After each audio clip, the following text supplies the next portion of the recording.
This episode is provided by Thomas Allgaier and Freneth, based on the most relevant LinkedIn posts about AI and agentic systems from CW29 and 30. Freneth supports high CT and tech providers with AI ecosystem strategy by delivering independent vendor assessment, build versus buy analysis, and ecosystem intelligence that prevents expensive mistakes and positions the providers competitively. You can find more info in the description. So imagine firing your absolute most reliable employee and replacing them with a brand new piece of software and then realizing like 3 days later that the software just hallucinated a policy exception and autonomously signed a legally binding contract that costs your company millions. I mean, that's it, right? That is the ultimate modern enterprise nightmare, because for decades we've treated software like a power drill. Right, yeah. You pick it up, you aim it, pull the trigger. The tool does the heavy lifting, sure, but human hands are providing that continuous supervision. But now we're basically handing that drill a blueprint and just leaving the room. The tool is getting up, unplugging itself, walking over to the project and, deciding which walls need holes. Which is terrifying. And that brings us to the core of today's deep dive. We are unpacking the top AI and agentic systems trends that are driving the most critical conversations across LinkedIn right now. Our mission here, for you listening, is to cut through all that theoretical hype and look at the brutal reality of how autonomous agents are reshaping business economics, actively breaking our security frameworks, and sparking a massive global sovereignty race. Yeah, and to even have this conversation, we have to isolate the specific technology that's breaking things, because we aren't talking about the chatbots that write your marketing emails anymore. We're talking about agentic systems. Totally different ballgame. Exactly. And Jyothi Murthy shared a really elegant way to visualize this on LinkedIn using the concept of Russian nesting dolls. Oh, I like that. Right. So AI terminology nests inside itself. Generative AI, the stuff that responds to prompts and creates content that's an inner doll. AI agents are the newest, outermost doll. Right. So Gen AI gives you the text, but the agent takes a high-level goal, independently selects the necessary tools, and then executes a multi-step process with almost zero supervision. I mean, they are completely different beasts. But here's the problem. Enterprise leadership teams are treating them like they're the exact same thing. They really are. And that misunderstanding is directly causing this massive wave of pilot failures. Oh, the failure rates are staggering right now. Yeah. Eric Pilkington actually brought some highly uncomfortable math to the table regarding these enterprise pilots. He pointed out that 95% of generative AI enterprise pilots are currently showing absolutely zero measurable P&L impact. Wait, zero? Zero P&L impact. Yeah. After billions of dollars in enterprise spend across the board. That is a brutal reality check. So what is actually driving that disconnect? I mean, why is it feeling so hard? It really comes down to the ruthless mechanics of compounding reliability in an agentic workflow. So people look at an AI agent that is, say, 95% reliable on a single task and think, great, 95% is an A+. Which, I mean, for a single generative AI prompt, it is. Right. But agents don't execute single tasks. They execute workflows. Ah, okay. So if you tell an agent to process a vendor invoice, it has to read the email, extract the PDF data, cross-reference the vendor ID in the database, check the approved budget, draft the approval, and hit send in the accounting software. That isn't one step. That's what, maybe 12 consecutive steps? Exactly. So if that agent is 95% reliable at each individual step, you have to multiply that 95% probability against itself 12 times. And when you do that math, your end-to-end success rate drops to 54%. Wow. Which makes it basically a coin toss. Exactly. I mean, if a human employee flipped a coin to decide whether an invoice actually gets paid or gets lost in the void, you'd fire them immediately. And this is precisely why these pilots aren't scaling. Because when a multi-step autonomous process fails at step 8, a human has to step in, figure out what the agent did wrong, reverse the bad actions, and finish the job manually. You haven't saved time, you've just created a highly complex troubleshooting task. Yeah, that makes total sense. And this maps perfectly onto a framework Nandan Mulakara shared recently called the AI automation funnel. He noted that only 13% of companies successfully scale AI automation because they fundamentally misunderstand the sequence of transformation. Okay, so what's his funnel look like? Well, his funnel has 5 stages: eliminate, standardize, optimize, automate, and innovate. And let me guess, companies are just jumping straight to stage 4. Yeah. Automate. Yeah. Completely bypassing the unsexy, difficult work of stages 1 through 3. They don't eliminate redundant tasks or standardize their messy data. They just buy an AI agent and drop it onto a Birkin workflow. Oh, man. But wait, if we're just deploying these agents onto broken, inefficient legacy processes, aren't we basically like strapping a Ferrari engine to a horse-drawn carriage? That's a perfect way to put it. You're just magnifying your inefficiency at machine speed. And Mark Beierschotter actually highlighted this exact flaw in how companies approach AI transformation workshops. What's happening in the workshops? Well, he noticed that leadership teams sit down and they ask, where can we use AI? But that question inherently assumes that your current processes are sacred and must be preserved. You're just trying to cram new technology into old boxes. Precisely. Mark argues that the organizations actually seeing P&L impact are asking a much more aggressive question. They're asking, if we built this business from scratch today, would this process even exist? They aren't trying to automate yesterday's workflows. They're using agentic capabilities to redesign the operating model from the ground up. Wow. Okay. But if we follow that logic to its conclusion, the economic implications for the software industry are going to be catastrophic. How so? Well, if you redesign the work so that headless agents are doing the heavy lifting in the background, our entire software procurement model breaks. Sandeep S. made a fascinating prediction about this. He believes agentic AI will make traditional seat-based software pricing completely obsolete by 2028. I mean, that makes perfect sense when you think about the mechanics of SaaS over the last 2 decades. Yeah. You buy software by the seat. One license equals one human user logging into the dashboard. Right. But agents don't need dashboards, they don't have thumbs, they don't take lunch breaks, and they definitely don't need a UI. So if one autonomous agent is executing the workload of 50 human analysts via API calls in the background, you only need one seat. Yeah, the math breaks down. Exactly. So Sandeep argues that because of this, the fundamental unit of value in the enterprise is shifting from access to tools to accuracy of decisions. That is a profound economic pivot. Software vendors are going to be forced to charge for the outcomes the system orchestrates rather than the logins it supports. Definitely. But, this brings us to a massive looming crisis. If software pricing shifts because agents are acting autonomously, what happens to governance when those autonomous decisions are wrong? Oof. Yeah, that is the trillion-dollar question right there. Because when the tool gets up and walks around, your old compliance manual is essentially useless. Alan Paris highlighted a striking prediction from Gartner that really puts this into perspective. What did Gartner say? They expect that by 2027, 40% of enterprises will actually demote or entirely decommission their autonomous AI agents. 40%. That is a massive retreat. It is. And the kicker is they won't decommission them because the agents perform poorly. They'll shut them down because of severe governance gaps that only surface when things break in production. Right. Alan framed the distinction beautifully. He said traditional model governance asks if a model is fit for purpose, meaning, does the chatbot give a polite, accurate answer? But agent governance asks if the system is fit to act. Exactly. Can we trust it to delete a record? Can we trust it to move money? By the way, if you want to keep up with these massive architectural shifts before they break your own production environment, make sure to subscribe so you catch our future deep dives. Yeah, definitely hit subscribe. But going back to Alan's point about being fit to act, this governance gap isn't just a corporate IT headache anymore. It is becoming a systemic risk. Right, because these agents aren't just operating in a vacuum. They are interacting with the financial system. Jonas Jacoby actually looked at a recent speech by Sarah Breeden, who's the deputy governor of the Bank of England. Okay, what was her take? She essentially admitted that current financial regulations have a massive, glaring blind spot when it comes to agents.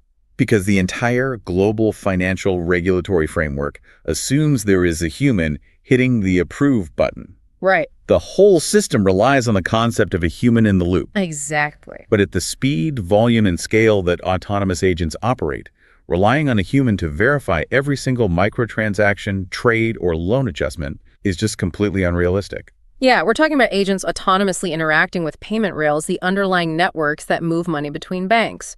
If an agent hallucinates a market signal and executes 10,000 microtrades in a minute, the human in the loop is basically just a spectator watching the crash. Which means the security architecture has to fundamentally change. And Steve Nuri brought up a critical point regarding this.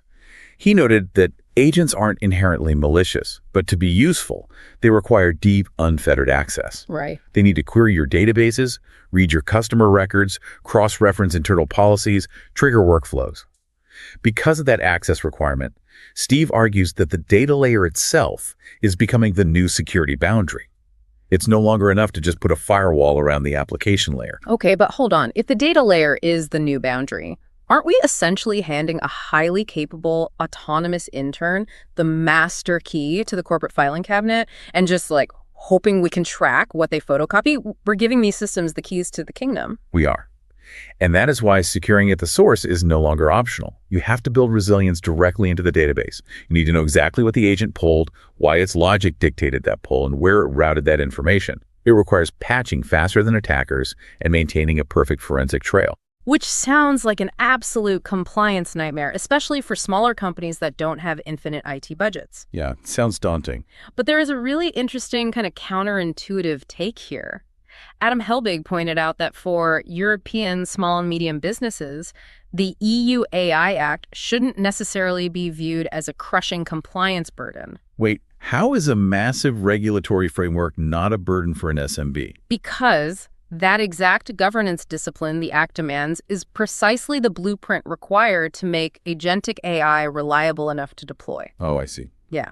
If you are forced to build the safety rails, implement the data layer security, and establish clear audit trails for compliance, you are inadvertently building the exact architecture needed to trust your agents to run autonomously. That is a brilliant reframe. The compliance mandate forces you to build the infrastructure of trust. You literally earn the right to scale your automation by proving your governance. But, we need to zoom out from corporate IT for a minute, because this governance challenge is rapidly spilling onto the geopolitical stage. As agentic AI proves its sheer economic power, governments are realizing that simply regulating AI from the outside isn't sufficient anymore. They need to own the underlying infrastructure. We are watching a real-time shift from governments acting as referees to governments trying to buy the stadium. That's a good way to put it. And Agnesi Jonashan highlighted a major geopolitical development in her recent post. She noted reports that Sam Altman offered the U.S. government a 5% equity stake in OpenAI. Just to put some numbers on that, a 5% stake would be worth roughly $42 billion. Yeah, $42 billion. Yeah. And the proposal supposedly suggests that other major AI labs could follow this exact template. Now, just to be clear, we are strictly looking at the structural implications of this based on the sources. We aren't taking any political stance on whether this is right or wrong. Right, of course. But as Agnes points out, if a government takes an equity stake, it becomes a financial co-owner of the foundational models that global businesses run on. But doesn't that create an immediate glaring conflict of interest? I mean, if a government holds a massive equity stake in a leading AI lab, doesn't that fundamentally blur the line between a sovereign regulator and a corporate shareholder? How can any government objectively police, restrict, or penalize a company that it directly profits from? That is the exact tension the sources are flagging. Sumitra Dutta analyzed this dynamic and argued that Washington's apparent shift from merely regulating AI to actively buying into it should be a massive wake-up call for Europe. Interesting. What's his solution? Sumitra argues that AI sovereignty requires a patient cross-border strategy.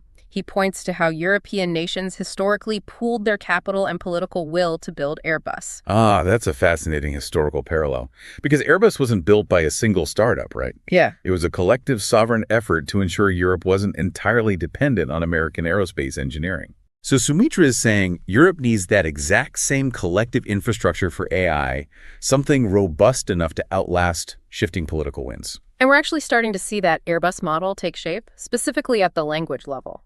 Tina Austin posted about an emerging concept she calls AI nationalism. She highlighted the recent launch of Amelia in Portugal. It is the first open-source model built specifically for European Portuguese. Wait, why does a country need its own specific language model when the major global models already translate Portuguese perfectly well? Because translation isn't comprehension. Countries are waking up to the fact that AI infrastructure is fundamentally public sector infrastructure. If an AI system doesn't deeply understand the local cultural context, the specific regional legal nuances, or the historical dialect, it simply cannot be trusted to operate public services. That makes total sense. You can't rely on a model trained predominantly on American internet data with American cultural guardrails to autonomously govern a European municipality or process regional tax law. Exactly. And this push for sovereign localized models is entirely rewriting the map of global compute power. Ali K. Miller shared some eye-opening data about this. We have this entrenched assumption that American labs are the undisputed permanent center of gravity for AI. But Ali noted that on the OpenRouter platform, Chinese models specifically from Xiaomi recently crossed 45% of total token volume. Wow. Let's quickly clarify token volume for context. That metric isn't just about how many models exist, right? Right. It measures the actual raw amount of data being processed and generated by users. It is a metric of actual real-world adoption and workload execution. Right. And to put that 45% in perspective, OpenAI was sitting at 7.4% on that same platform. That is a wild gap. Yeah, and Ali pointed out the brutal economic reality driving this shift. These open source models are proving to be 80% as capable as the frontier models for roughly 20% of the price. Well, if you're a corporate procurement officer looking to deploy agents across thousands of internal workflows, that math is undeniable. You don't need a genius-level frontier model to process vendor invoices. You just need a model that is good enough and incredibly cheap. Which completely decentralizes the power dynamics of the industry. If we look at the insights from Ali Miller alongside a geographic map shared by Tim Carden, a very clear picture emerges. Carden mapped out the 35 most important AI companies on Earth right now. And where are they? Well, the frontier of AI capability is no longer isolated to Silicon Valley. It's Mistral in Paris, DeepMind and 11 Labs in London, and massive open course hubs across Asia and the Middle East. So the monopoly on intelligence is breaking apart. We're entering an era of sovereign AI where individual nations and regional blocs are ensuring they have their own localized compute, their own culturally aligned models, and their own secure data layers. Yeah. Because think about the risk profile. If your entire national economy, your banking sector, and your public services run on an agentic system, you simply cannot afford a scenario where a foreign entity, whether that's a tech corporation or a foreign government, can just flip a switch and turn your economy off. So true.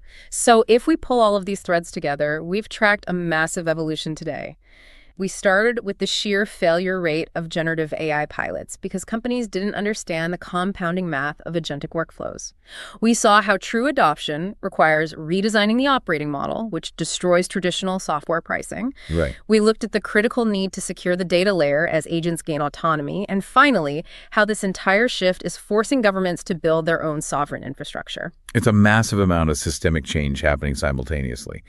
But if we connect the corporate struggles to the geopolitical race, there's one clear, defining through line. What's it? As we transition away from humans using AI as a static tool, like that power drill we talked about earlier, and move toward organizations orchestrating complex human-agent collaboration, we are going to hit a wall. And the ultimate bottleneck won't be the compute power, and it won't be the technology itself. The bottleneck is going to be authority. Wait, break that down. Why authority? Because authority is inextricably linked to liability. When a system just acts as an advisor, like when it drafts a report or suggests a marketing strategy, the human hits send. Right. The human holds the authority, and the human holds the liability if it goes wrong. But when an agent operates autonomously, the paradigm breaks. When an agent independently decides to approve a high-risk loan or deny a critical healthcare claim or execute a multi-million-dollar algorithmic trade that crashes a portfolio, who actually owns the liability? Huh. Is it the enterprise that deployed the agent? Is it the developer who trained the model? Or in this new geopolitical reality, is it the government shareholder that owns an equity stake in the lab? We don't know, because the frameworks simply do not exist yet. We are sprinting into an era where we have to figure out how to scale trust, governance, and legal liability exactly as fast as we are scaling machine intelligence. Because an autonomous drill is an absolute miracle of modern engineering, right up until the exact moment it starts drilling into a load-bearing wall without asking for permission. That is a terrifying and perfect image to end on. We have to figure out how to manage the drill before it brings down the entire house.